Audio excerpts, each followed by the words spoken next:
Indonesia yang lebih cerah nantinya. Pak, tadi Pak Dekan pakai yel-yel, kalau boleh saya ulang yel-yelnya, boleh Pak ya? Jadi kalau lihat yel-yel, kalau sambut salam saya, visip.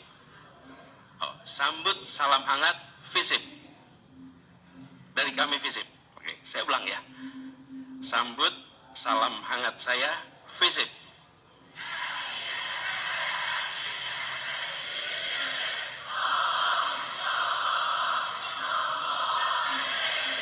Luar biasa, tepuk tangan buat semuanya.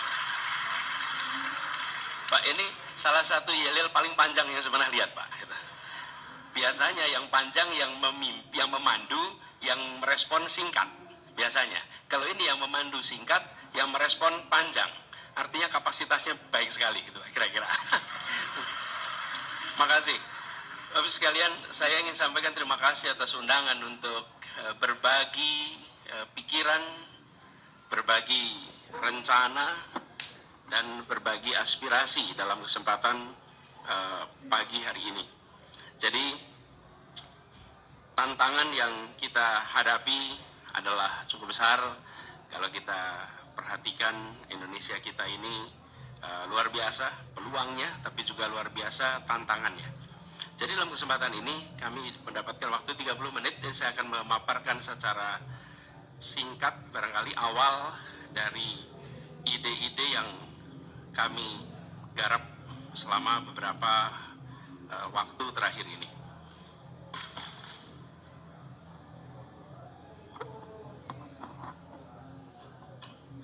Bapak sekalian yang saya hormati, kita ingin Indonesia yang lebih maju, yang lebih adil. Dan itu adalah usaha yang terus-menerus, bukan usaha yang bisa selesai 1 tahun, 2 tahun, 5 tahun, 10 tahun. Ini adalah terus-menerus. Jadi ketika kita mengatakan bahwa kita ingin perbaikan, maka itu proses yang berjalannya terus-menerus. Nah, tantangan kita adalah menurut kami nomor 1 bagi kita semua, mindset kita. Mindset kita harus menempatkan Indonesia sebagai salah satu pemain global. Kita semua, adik-adik semua, apalagi masih mahasiswa, adalah hari ini warga Depok, atau warga Jakarta, atau warga Jabodetabek. Yang kedua, warga Indonesia. Yang ketiga, warga dunia. Jadi mindset kita bukan hanya kita warga Indonesia, tapi kita warga dunia. Dan dunianya bukan dunia yang ini kira-kira. Kalau dunia yang ini itu mindsetnya kita seakan-akan berada di sudut paling ujung. Kita ingin tempatkan Indonesia di sentral. Indonesia berada di tengah. Indonesia ini tempat yang sangat strategis, yang kita bisa mengambil peran luar biasa. 80% dari kebutuhan energi di Asia, kalau boleh punya laser pointer yang lebih terang, 80% dari kebutuhan energi kita, 80% dari energi di Asia Timur itu ada di dalam pengaruh posisi kita, posisi strategis, karena kita dilewati salah satu dari choke point dunia. Choke point dunia itu selat-selat yang strategis, sehingga kita memiliki dampak. Apapun yang terjadi di Republik ini itu berdampak. Ketika Republik ini stabil, maka kondisi ekonomi Asia Timur juga relatif stabil. Tapi bila di Indonesia tidak stabil, Asia Tenggara tidak stabil, maka kita akan menyaksikan efeknya ke dunia. Ini poros maritim juga. Dan kalau kita bicara tentang jumlahnya, lebih dari 50.000 kapal besar melintasi Selat Malaka setiap tahun. Dan kompetisi global memperhitungkan sekali Asia Tenggara. Indonesia, generasi barunya, ke depan harus memandang kita sebagai pemain global, karena itu PR dalam negeri juga harus diselesaikan. Tidak mungkin kita bisa memainkan peran di dunia internasional kalau PR dalam negeri itu tidak terselesaikan. Dan kita ingin Indonesia hadir di dunia. Hadirnya bukan karena berita-beritanya, tapi hadirnya itu karena rumah tangga di dunia merasakan kehadiran Indonesia. Menjadi berita di dunia itu baik, tapi hadir di keluarga-keluarga itu lebih baik lagi. Kita merasakan bukan Korea hadir di keluarga-keluarga kita di seluruh Indonesia. Dunia merasakan. Itu yang kami maksud, kenapa kita perlu mempromosikan ke depan bukan hanya produk Indonesia. Yang harus kita promosikan adalah brand of Indonesia. Merek-merek Indonesia.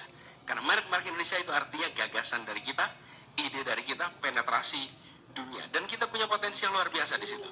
Jadi, kami memandang ke depan Indonesia maju, kancah percaturannya bukan hanya di dalam konteks domestik, tapi pandang dalam konteks global. Buat adik-adik yang sedang kuliah, kalau saya boleh usul, yang lagi kuliah, pasang peta dunia di tempat Anda tinggal, di kamar Anda, di kos-kosan Anda, pasang itu peta dunia. Sekedar Anda lihat aja, dan Anda mungkin akan menyaksikan di situ. Rupanya jarak Aceh dengan India itu bisa jadi lebih dekat ya daripada Aceh ke Makassar. Oke, skop yang Anda perhatikan itu global. Sebaliknya, saya sering anjurkan kalau ada mahasiswa Indonesia kuliah di dunia internasional, saya minta di kamar kosnya, di apartemennya, pasang peta Indonesia. Biar tiap hari Anda lihat tanah air Anda, bahwa satu saat Anda akan dipanggil pulang untuk mengabdi dan memajukan republik ini. Yang di sini lihat global, yang berada di global lihat domestik. Tapi apa pesannya? Pesannya kita harus hebat di dalam negeri untuk bisa kita menjadi warga dunia yang mempengaruhi. Dan kata kuncinya adalah Indonesia mempengaruhi. Lalu bagaimana kita bisa maju dan adil? Saya ingin tunjukkan pada adik-adik semua sebuah fase yang sudah dilewati oleh Indonesia. Kata kuncinya satu. Kita berhasil menjadi satu bangsa di tahun 1928. Ketika kita memutuskan menggunakan bahasa persatuan bahasa Indonesia, mendeklarasikan bangsa kita bangsa Indonesia, dan menyatakan tumpah darah kita tumpah darah tanah air Indonesia. Ini memutuskan satu bangsa ini dahsyat, karena menyepakati bahasa bersama. Bahasa persatuan itu luar biasa. Tanpa bahasa persatuan, hari ini parlemen kita, DPR kita, pemerintahan kita, kalau berdiskusi mungkin perlu penerjemah. Anda lihat Uni Eropa. Uni Eropa itu kalau tidak salah 28 negara, bahasa persatuannya apa? HI. Halo? HI. Bahasa persatuannya apa? Official language-nya Uni Eropa itu bahasa apa? Inggris? Hah? Inggris sudah keluar loh. Bahasa Prancis. Kira-kira orang Jerman mau nggak pakai bahasa Prancis? Enggak. Jadi bahasa persatuannya apa? Teman-teman sekalian, bahasa resmi Uni Eropa ada 23 bahasa. Oke? Dan setiap kali parlemen Eropa berkumpul, mereka semua pasang headset di kepalanya masing-masing. Oke? Mereka tidak bisa menyepakati satu bahasa. Itu artinya apa? Mereka tidak akan mungkin punya kekuatan militer yang hebat. Karena tidak mungkin komandan dan pasukan pakai penerjemah untuk operasi lelah. Betul tidak? Menyepakati satu bahasa jangan dianggap enteng. It was a genius breakthrough. Dan bahasa yang disepakati bukan bahasa yang penggunanya paling banyak. Bahasa yang disepakati adalah bahasa Melayu kepulauan, yang kita sebut sekarang bahasa Indonesia, dan diperkaya dari seluruh bahasa dari berbagai daerah, sehingga sekarang menjadi bahasa Indonesia. Sekedar catatan, Pasar Senen di Jakarta pada tahun 30-an adalah tempat kursus bahasa Indonesia bagi siapapun yang ingin menjadi orang Indonesia. Karena jadi Indonesia ditandai dengan kemampuan berbicara dalam bahasa Indonesia. Dan uniknya, tetap Sunda, tetap Batak, tetap Manado, tetap Timor, walaupun menjadi Indonesia. Ini jenius sekali menjadi satu bangsa ini. Saya rasa tidak ditemukan bangsa lain yang memiliki kemampuan membentuk ikatan seperti bangsa Indonesia, kecuali bangsa yang ada di tanah air ini. Jadi, ketika tadi Pak Dekan, Pak Ketua Pertanian menyatakan ini kuliah kebangsaan, setuju sekali. Bahkan kalau saya boleh usul, Indonesia ini bukan percampuran, tapi persenyawaan. Apa bedanya percampuran persenyawaan? Persenyawaan itu adalah bersatunya dua unsur yang kemudian atau dua atau lebih unsur membentuk unsur baru. Ini adalah air. Air ini adalah hasil persenyawaan antara apa? Hidrogen dan oksigen. Bukan percampuran. Bedanya, kalau percampuran dia tidak membentuk unsur baru. Kalau persenyawaan, unsur yang terbentuk adalah unsur baru yang berbeda dengan unsur pembentuknya. Itu persenyawaan. Apa yang menarik? Dalam air ada hidrogen. Dalam air ada oksigen. Tapi air bukan hidrogen dan air bukan oksigen. Air adalah entitas baru yang terbentuk. Terlihat tidak Indonesia seperti persenyawaan? Indonesia adalah persenyawaan antara Batak, Sunda, Jawa, Madura, Maluku, Ambon, dan lain-lain, tapi membentuk entitas baru bernama Indonesia. Di dalamnya ada unsur pembentuknya, dan unsur pembentuknya tidak hilang identitasnya, tetap hidup.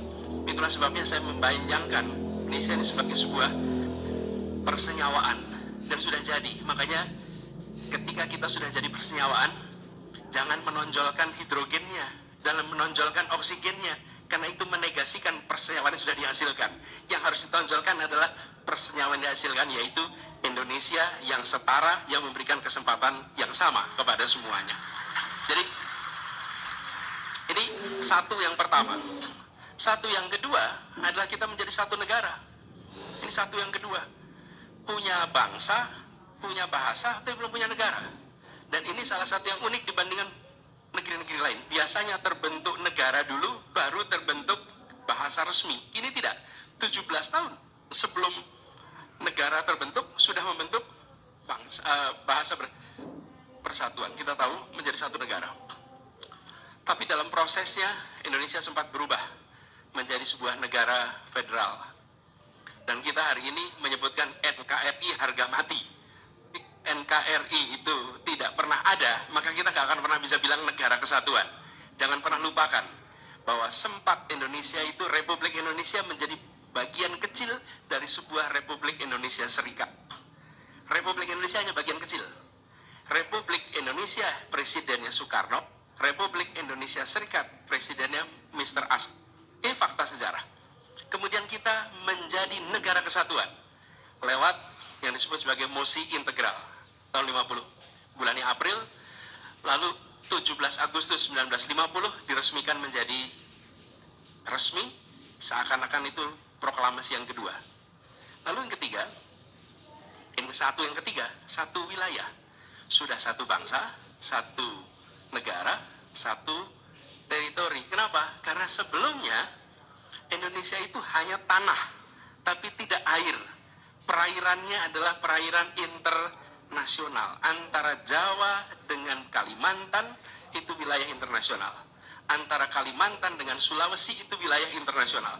Yang disebut sebagai Indonesia hanya tanahnya, airnya tidak. Lalu Juanda melakukan deklarasi tahun 57.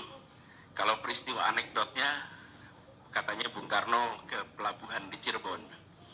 Di pelabuhan di Cirebon, Bung Karno menyaksikan kapal-kapal berbendera asing banyak sekali. Kemudian tanya, ini kenapa banyak sekali bendera asing? Ya karena kita ini wilayah airnya perairan internasional, belum diakui. Perjuangannya tidak pendek, tahun 82 baru UN Clause itu keluar. Dan akhirnya kita diakui sebagai satu tanah air. Nah, teman-teman sekalian, Bapak Ibu yang saya hormati, satu yang kelima, ini PR kita hari ini. Bila kita sudah satu bangsa, satu negara, satu kesatuan, lalu satu teritori, maka berikutnya adalah kita harus bisa menjaga persatuan ini. Apa kunci menjaga persatuan? Persatuan itu dijaga bukan lewat retorika, tapi dijaga lewat perasaan kesetaraan, perasaan kesamaan, perasaan keadilan. Sulit sekali membangun persatuan dalam ketimpangan. Sulit sekali. Di dalam kampung sulit, di dalam kota sulit, apalagi dalam sebuah negara. Karena itu penting sekali kita untuk menjaga persatuan Indonesia itu dengan menghadirkan keadilan sosial bagi seluruh rakyat Indonesia. Itu kunci. Dan untuk bisa ke sana, maka kita harus melakukan langkah-langkah menyetarakan kesempatan, menyetarakan kesejahteraan. Jadi yang kelima, nah ini nanti kita perlu diskusikan terminologinya, karena belum Pak Dekan ini Pak Prof. Aji belum ketemu terminologi finalnya. Apakah disebut sebagai satu kesemakmuran? Apakah disebut sebagai satu perekonomian? Apakah disebut sebagai satu kesejahteraan? Tapi intinya adalah menjaga agar satu yang kelima mengikat kita semua. Supaya apa? Bagi rakyat dimanapun dilahirkan, dia punya kesempatan untuk mendapatkan kesejahteraan yang setara. Itu PR kita yang berikutnya. Nah, for lack of better term, kami menggunakan istilah satu Indonesia, satu ekonomi. Ini for lack of better term, satu perekonomian. Satu perekonomian artinya apa? Dimanapun kita berada, maka kita tersambungkan secara perekonomian. Di balik itu tersambungkan secara kesejahteraan. Di balik itu tersambungkan secara fasilitas untuk menuju kesejahteraan. Apa fasilitas menuju kesejahteraan? Kesehatan, pendidikan, yang kemudian lapangan pekerjaan. Nah, itu membuat mereka menjadi satu kesejahteraan, satu perekonomian. Jadi, harapannya adalah gagasan ke depan, kita ingin satu Indonesia yang kelima, satu perekonomian, satu kesemakmuran, satu kesejahteraan. Artinya setiap keluarga bisa memenuhi kebutuhan pokok, bisa menabung, bisa merencanakan masa depan. Kata kunci menghadirkan keadilan. Dan kalau boleh kami reflektif atas perjalanan bangsa ini, kenapa kita memilih menggulung kolonialisme? Karena kita melihat sistem kolonialisme itu tidak adil. Tidak adil. Di negeri ini kaya sumber daya, tapi yang merasakan kekayaan di negeri Belanda. Kira-kira ada ketimpangan antara yang mengelola negeri ini, okay, dengan yang berada di negeri ini. Pusatnya resminya di Batavia, tapi sesungguhnya pengambil keputusan itu ada di negeri Belanda. Negeri Belandanya kaya raya, wilayah ini miskin. Karena itulah kita ingin merdeka supaya ada keadilan. Jadi ketika hari ini kita mengikhtiarkan keadilan, sesungguhnya ini adalah menuntaskan perjalanan yang dimulai dengan Jembatan Emas Proklamasi 1945. Karena kita meneruskannya di aspek keadilan. Apa aspek ini? Ini yang sangat mendasar kami melihat adalah menghadirkan kesetaraan pada apa? Kebutuhan pokok, akses pendidikan, akses kesehatan. Bapak Ibu sekalian, ketika sampai kepada tiga hal ini yang akan membuat sebuah keluarga, sebuah masyarakat akan bisa maju. Apa? Ketika bicara tentang kebutuhan pokok, pangan yang terjangkau, hunian yang terjangkau, energi yang terjangkau. Energi itu mulai dari air. Kebutuhan air itu termasuk energi. Jadi pangan, perumahan, energi itu 3 dari sekian kebutuhan dasar pokok yang harus terpenuhi. Dan ketika sampai kepada ini, Bapak Ibu sekalian, kita akan menyaksikan bahwa kita masih mengalami PR besar. Masih PR besar. Apa yang kita rasakan di Jabodetabek dengan yang kita saksikan di daerah-daerah yang jauh dari pusat kota, yang jauh dari Pulau Jawa, maka kita akan menyaksikan ketimpangan yang luar biasa. Bahkan sebagai ilustrasi teman-teman, ada satu dua warung yang di seluruh Indonesia ini sama. Ada warung yang di Indonesia ini sama, di mana-mana ada. Namanya apa? Alfamart, apalagi Indomaret dan lain-lain. UMP-nya beda-beda, tapi harga barang di toko itu sama. Anda Anda datang di Jakarta, UMP-nya 4,9 juta. Terus Anda datang di salah satu kabupaten yang UMP-nya 1,2, UMP-nya 1,5, UMP-nya 2, tapi begitu masuk ke toko, dia akan ketemu dengan harga yang sama. Perhatikan harga barang di pasar. Harga barang di pasar, cabai yang di Jakarta dengan cabai yang Situ Bondo, saya pernah saksikan bulan lalu, setara harganya. Tetapi, dari sisi pendapatan, kita punya perbedaan yang luar biasa. Yang kedua adalah pendidikan. Pendidikan ini mendasar, teman-teman semua ada di sini karena pendidikan. Semua saya, para guru besar, semua di sini, para dosen, juga karena pendidikan. Pendidikan adalah eskalator sosial ekonomi. Di bawah, naik ke atas, lewat eskalator pendidikan. Dan ini apa aspeknya? Akses berkeadilan ke sekolah berkualitas dan terjangkau. Pembelajaran berkeadilan. Kompetensi distribusi dan kesejahteraan guru. Pendidikan vokasi untuk persiapan kerja. Akses pendidikan tinggi yang berkualitas. Akses itu artinya harga yang terjangkau juga. Dan ketika sampai aspek kesehatan, maka bukan hanya soal BPJS, tapi soal memastikan bahwa dari ibu hamil ada intervensi negara untuk memastikan bayi yang dikandungnya sehat sampai di usia masuk sekolah, dan sampai usia sekolah itu mendapatkan perhatian promotif untuk menjaga kesehatan mereka. Jadi, Bapak Ibu sekalian saya hormati, di sini saya ingin sampaikan bahwa apa yang kita sebut sebagai kebutuhan dasar yang setara itu minimal 3 aspek. Lalu, ini potret kita hari ini.